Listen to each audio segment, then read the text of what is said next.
أعوذ بالله من الشيطان الرجيم بسم الله الرحمن الرحيم. Yuk kita lihat. Kembali ke Quran surah Asy-Syams ayat 7 sampai 10. Wa nafsin wa ma sawwaha, dan demi jiwa nafas yang telah aku sempurnakan, kata Allah penciptaannya. Fa'alhamaha fujuraha wa taqwaha, maka diilhamkan pada nafas ini ada dua yang seakan berlawanan, yaitu fujur dengan bawaan ini dan takwa sifat baik. Sekarang lihat rumusnya. Qad aflaha man zakkaha. Qad, saya berikan gramatikal bahasa Arabnya dulu. Qad harfut tahqiqin wa taukidin. Huruf tahqiq yang menjamin sesuatu, taukid yang menegaskan satu hukum. Cara menerjemahkannya, qad aflaha, aku jamin, kata Allah, dan aku tegaskan. Orang yang mampu menata zakat, menata nafasnya dengan baik, maka hidupnya akan cenderung sukses dan bahagia, apapun pekerjaannya. Baik, kalau Anda buka terjemahan, zakat itu diterjemahkan dengan menyucikannya. Qad aflaha man zakkaha. Ini kuncinya. Jadi kalau kita ingin menata qalbu, menata nafas, maka caranya dengan zakat. Zakat menyuci. Saya tanya ke akhwat ya, teman-teman. Kalau menyuci itu membuang bajunya atau kotorannya? Oke. Saya tanya ke teman-temannya ikhwan yang pria. Sekali lagi saya pastikan. Menyuci itu membuang bendanya atau menghilangkan kotorannya? Kotorannya. Baik. Sekarang saya tanya pada semuanya. Kalau tidak kotor, mungkin nggak dicuci? Huh? Halo? Kalau tidak kotor, mungkin nggak dicuci? Baik. Baik. Sekali lagi, yang ketiga, yang terakhir. Jadi adanya kotor itu untuk menunjukkan yang bersih atau untuk mengotori pakaiannya? Ayo, bingung sekalian nggak apa-apa. Manfaat kotor itu, kotor, untuk menunjukkan yang bersih atau untuk mengotori pakaiannya? Bukan, yang mengotori itu Andanya, gitu kan? Kotor itu diciptakan untuk mendapatkan bersihnya. Sebab kalau nggak ada kotor, nggak akan ketahuan bersihnya. Anda nggak mungkin nyuci kalau nggak ada kotoran, nggak ada kerjaan. Tapi supaya ketahuan itu bersih, ditampakkan yang kotornya. Kan harus ada pembanding. Dari mana taunya orang itu baik? Kalau ada yang buruknya, bisa dibandingkan. Tahu dari mana dia jujur? Kalau ada bohongnya. Tahu dari mana bersih? Kalau ada kotornya. Maksud saya, kotoran itu diciptakan bukan ingin mengotori pakaiannya, tapi ingin menghasilkan kebersihan di balik kotoran itu. Karena itu menyuci, itu membersihkan kotoran, bukan membuang bendanya. Tarik logika itu ke sini. Qad aflaha man zakkaha. Allah menciptakan sifat fujur bukan ingin menjadikan manusia itu terjebak dalam keburukan. Jadi jangan bertanya begini, kenapa Allah ciptakan sifat dusta? Kan saya nggak akan berdusta kalau begitu. Kenapa Allah ciptakan sifat sombong? Kan saya nggak akan sombong kalau begitu. Bukan, kata Allah, pada asalnya diciptakannya fujur dengan semua sifat ini adalah untuk menjadi katalis dalam bahasa kimia itu. Supaya dia bisa menstimulus supaya baiknya keluar. Sebab kalau nggak ada ini nggak akan muncul. Contoh, bisa nggak ada sabar kalau nggak ada marah? Antum pulang ke rumah, ketemu istri, tiba-tiba nyampe rumah, istri bilang, "Pak, sabar ya Pak, sabar," gitu. Padahal nggak ada hujan, nggak ada angin, nggak ada apa-apa. Kira-kira respon antum gimana? Sayang, kamu sehat? Kan? Nggak mungkin kan? Ada amarah, pim. Mau marah nih, sabar aja, sabar, nggak usah dibalas. Nah, kapan ada sabar kalau ada pemicunya? Kapan ditemukan jujur? Ketika ada dusta. Jadi dusta itu diciptakan bukan ingin menjadikan Anda sebagai pendusta, tapi sebagai katalis supaya jujurnya muncul. Sabar diciptakan dan marah diciptakan untuk supaya yang baiknya muncul. Sebab kalau nggak ada marah, sabarnya nggak akan naik. Paham nggak sampai di sini? Nah, cara kita mengolah dibalik. Kata Quran, qad aflaha man zakkaha. Kalau satu waktu terjadi muncul dorongan yang mendorong dari sini, fujur ke nafas. Cara kerjanya begini supaya lebih paham. Gak apa-apa, saya menghapus saja. Bismillah. Jam 3 saya dari Bandung, ya Allah. Aku sudah hari Kamis. Saya nerangkan sendiri. Oh, apa? Kehormatan bagi saya Presiden Musyawarah. Enggak usah ini aja, supaya nggak ada beban.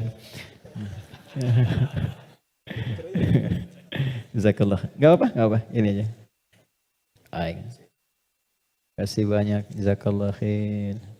Semoga dapat tambahan rahmat. Amin. Cukup? Ya, dipegang aja nanti kalau ada keperluan lagi. Oke. Gini teman-teman, saya mulai dari sini dulu. Ini agak mahal, tapi butuh fokus. Ini nafas. Nafas itu inti jiwa nih, di sini. Kelihatan ya? Intinya di sini. Di dalam inti ini ada lagi turunan tadi. Saya kebawahkan dulu, di takwa, semua sifat baik. Yang ini fujur. Ini lawannya. Nafas itu adanya di dalam kolbu. Kolbu begini. Yang sering terjemahkan dengan hati. Adanya di sini, kolbu. Kolbu adanya di sodrun. Nih, ini. Masih ingat teman-teman kalau sholat kan, Allahu Akbar tangannya di sini kan? Ini posisi tangan ini sodrun. Di dalam sodrun ada kolbu. Nih, ini ada sodrun. Semua apa yang kita lakukan, sumbernya dari sini. Misal, kita mau bicara nih, kalau yang keluar baik, itu ini yang perintahkan dari sini. Ke sini, ke kolbu, ke sodrun, keluar, ditembuskan langsung ke akal, kita keluarkan sepersekian detik. Kalau yang keluar, yang buruk, sumbernya dari sini. Jelas? Nah, saya ingin katakan dulu sebentar. Setan sudah meminta kepada Allah, sejak Adam diturunkan, supaya diberi kewenangan untuk menggoda yang ini. Itu nanti ada di surah An-Nisa di ayat yang ke-118. Dari ayat 116 sampai 118. La'anahullah wa qala la'attakhidanna min ibadika nasiban mafruḍa. Ketika dia dilaknat oleh Allah, dia berkata, ya Allah, izinkan aku menggoda satu bagian dari manusia. Maksudnya yang ini. Di sini sumber keburukan nih. Dalam bahasa Arab, buruk itu disebut dengan su namanya. Su, gini. Pelan-pelan. Nah, setan menggoda, memprovokasi dengan halus. Memprovokasi dengan halus itu bahasa Arabnya waswas. Waswasa yuwaswisu. Halus sekali. Dia masuk lewat sini. Sodrun. Jamaknya sudur. Jamak dari sodrun sudur. Karena manusianya banyak. Di Quran surah ke-114. Alladzi yuwaswisu fi sudurin nas. Dia menggoda ke sini, ke kolbu, ke sini. Alih-alih bicara yang baik, dia katakan keluarkan yang kasar. Tak sadar keluar. Begitu keluar bentuknya dalam bentuk perbuatan, maka keluar namanya su, kata-kata yang kotor. Kata-kata su. Karena ini melewati nafas, nih, kan dari nafas nih. Tidak dilihat fujurnya, yang dilihat nafasnya. Oh, ternyata nafasnya itu memerintahkan kepada su. Nafas ketemu su, disebutlah nafsu. Oh, ya, ini asalnya nafsu. Ini asal kalimat nafsu. Dari mana ini ditemukan? Quran surah ke-12 ayat 53. Paling kiri sebelah atas di mushaf. Quran surah 12 Yusuf ayat 53. Wa ma ubarni'u nafsi innan nafsa nafas la amaratum bisu. Nafas ketemu su jadilah nafsu. Jelas? Nah, asalnya nafas ini netral. Di dalamnya ada takwa, ada fujur. Yang ini, yang kelihatan jelek, sebetulnya asalnya katalis untuk yang ini. Bukan ingin menjadikan kita berbuat buruk, tapi lebih menjadikan yang fujur ini mendorong supaya yang sifat baik itu muncul ke permukaan. Pertanyaannya caranya bagaimana? Kata Quran, qad aflaha man zakkaha. Zakka, sifatnya disebut tazkiyah. Cara paling gampang memahaminya adalah ketika muncul dorongan yang kurang bagus, cari cepat lawannya yang baik, yang ini. Karena ini diciptakan untuk memunculkan yang takwa. Jadi ketika Anda menemukan ada yang dusta, bukan mengajak Anda berdusta, tapi supaya Anda memunculkan kejujuran dalam diri Anda. Ketika ada seseorang misalnya datang dengan kesombongan, maka itu adalah pelajaran bagi kita supaya jangan ikut sombong. Yang dimunculkan sifat rendah hatinya. Dicari lawan terbaliknya. Itu poinnya. Prakteknya bagaimana? Contoh. Apa lawan cemberut? Lawan cemberut apa? Senyum. Jadi kalau istri cemberut, harusnya antum senyum. Cemberut dititipkan kepada istri bukan membuat antum supaya marah atau mengintegrasi, tapi supaya antum senyum. Antum pulang ke rumah, lihat istri sedang cemberut. Oh, cemberut. Lawannya apa? Senyum. Sayang, kok cemberut? Kayaknya kenal. Sling, ada hadiah iPhone 14 Pro Max misalkan. Contoh. Dalam hidup itu simpel sebetulnya. Cari lawannya. Sedih lawannya apa? Senang. Ketika ada seseorang sedih, cari apa yang bisa membuat dia senang. Ya, ketika seseorang misalnya sedang gelisah, cari ketenangan. Ketika ada seorang berbuat sombong, antum datang dengan kerendahan supaya mengajarkan dia kembali kepada sifat rendah hati ya. Kalau semua orang bisa melakukan semua ini, walaupun tidak mudah mengerjakannya, maka kata Allah hidupnya akan cenderung bahagia. Itu asalnya. Tapi problemnya adalah di sini ada setan yang memberikan was-was supaya ini muncul dominan. Apa yang bisa mencegah dan menghambat setan supaya tidak menjadikan manusia dominan dengan sifat fujurnya dibanding takwanya? Sebelum sampai ke sana, saya ingin jeda dulu. Saya ingin simpulkan dulu konsep dasarnya. Jika kita ingin menata nafas dengan baik, sehingga tidak didominasi oleh nafsu, sifat-sifat yang kurang bagus, maka setiap mendapati kekurangan-kekurangan atau hal yang kurang positif dari siapapun lawan kehidupan kita, maka cepat munculkan lawan baiknya. Kadang-kadang yang diuji bukan kita, yang diuji orang lain, tapi yang disasar hikmahnya kita. Itu namanya fitnah. Jadi fitnah itu tidak harus selalu tuduhan. Bisa jadi ujian. Misal, inna min azwajikum wa auladikum, bahkan amwalikum fitnah. Kata Allah, anak-anak itu jadi fitnah. Maksudnya apa? Kadang-kadang di anak-anak ada aktivitas-aktivitas yang mungkin tidak ideal, yang orang sebut dengan nakal. Ya? Padahal tidak ada anak yang nakal. Boleh jadi anak itu dibuat aktif supaya kreativitas orang tuanya makin muncul. Jadi ketika Anda melihat anak-anak punya ekspresi tersendiri, lihat dulu dari yang kurang bagus itu apa yang dimunculkan yang baik supaya keluar. Itu caranya. Sama dengan begini. Itu ada kejadian di Cianjur. Musibah. Bagi warga Cianjur yang terkena, itu bala namanya. Ibtila, ujian langsung yang dialami. Bagi kita itu fitnah. Ujian yang diberikan ke sana, tapi hikmahnya menyentuh diri kita. Ada nggak yang terpanggil untuk datang? Betul nggak orang beriman saling merasakan? Betul nggak titipan harta itu benar-benar untuk berbagi dan sebagainya?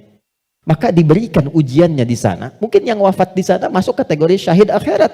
Karena di antara syahid itu kan tertimpa bebangunan, meninggal dia syahid. Kita wafat bagaimana? Maka disentuh untuk datang. Kami ke sana bangun posko, lihat teman-teman, maaf ya, ini pelajaran besar ya. Mohon kalau kurang berkenan, mohon saya dimaafkan dengan kalimat ini. Demi Allah saya katakan, rumah yang mewah sampai yang biasa hancur. Dan yang paling menarik bukan itu. Yang paling menarik hati kita untuk merenungkan.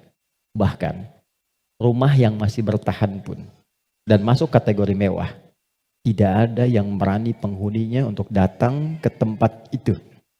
Dia lebih memilih mengungsi atau tinggal di tenda-tenda yang bahkan jauh dari kata layak.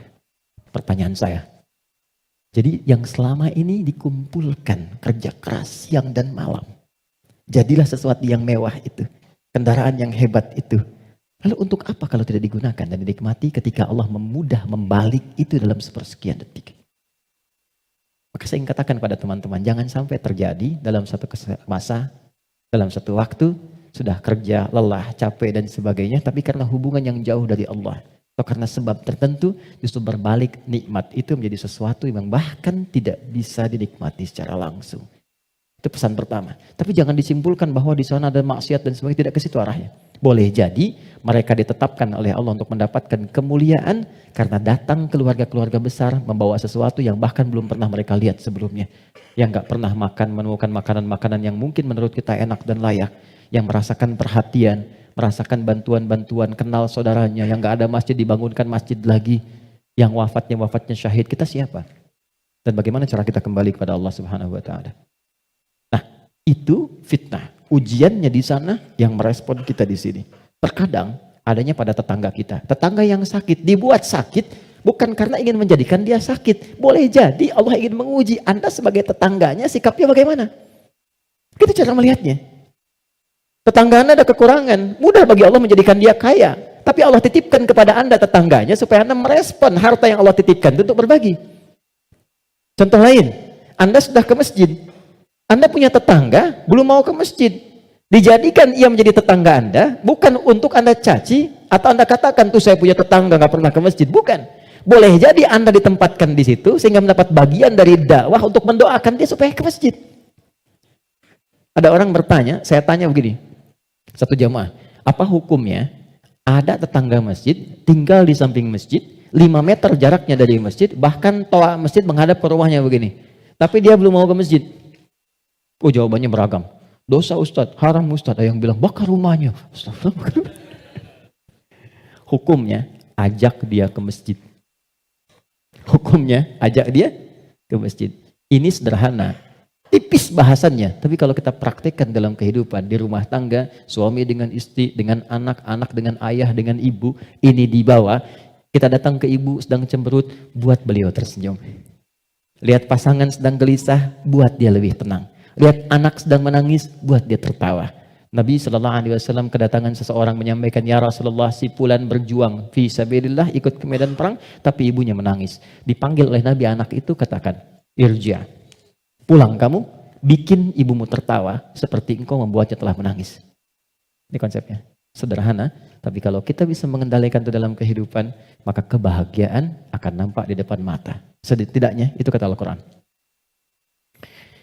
Oke, saya berhenti sejenak, kita dialog dulu. Nanti setelah itu, saya akan sempurnakan tentang provokasi setan dan bagaimana mencegahnya. Ada yang mau ditanyakan? Saya perkenankan.